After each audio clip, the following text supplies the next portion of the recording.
plutôt parfaitement. Dans un premier temps, j'ai présenté pendant 5 minutes le projet, ce qui m'a amené devant cette fondation. Et dans un second temps, on a échangé sur les questions qu'ils souhaitaient que je réponde. Voilà, donc c'était plutôt plaisant. Donc cela s'est très bien passé.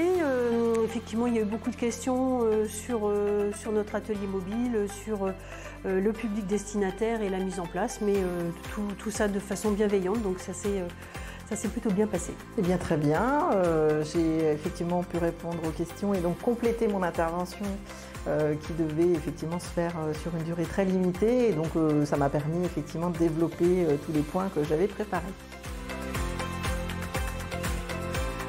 Donc on a initié un projet un peu nouveau, c'est-à-dire que très souvent on a tendance à faire venir des personnes vers des structures numériques pour essayer de combattre cette fracture, et nous on essaye de proposer à travers le diagnostic qu'on a mené un projet inverse, c'est-à-dire d'aller plutôt vers les gens, plutôt vers les partenaires, pour que ça soit peut-être plus facile, dans un cadre un peu différent, encadrer des personnes qui organiseront ces regroupements-là pour être vraiment sur la fracture numérique. C'est vrai que depuis peu, on a intégré l'électronisme dans les savoirs de base, puisque c'est maintenant nécessaire et indispensable pour être autonome.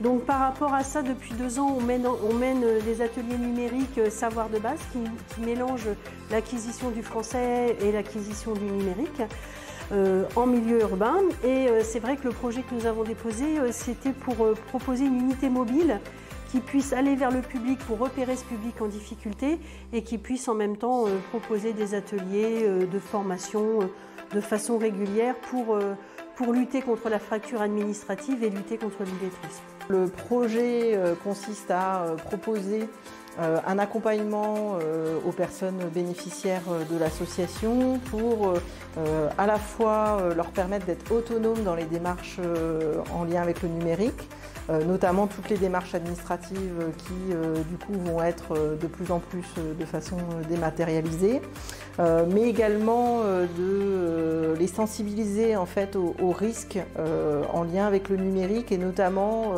l'usage, on va dire, citoyen des réseaux sociaux ou d'Internet.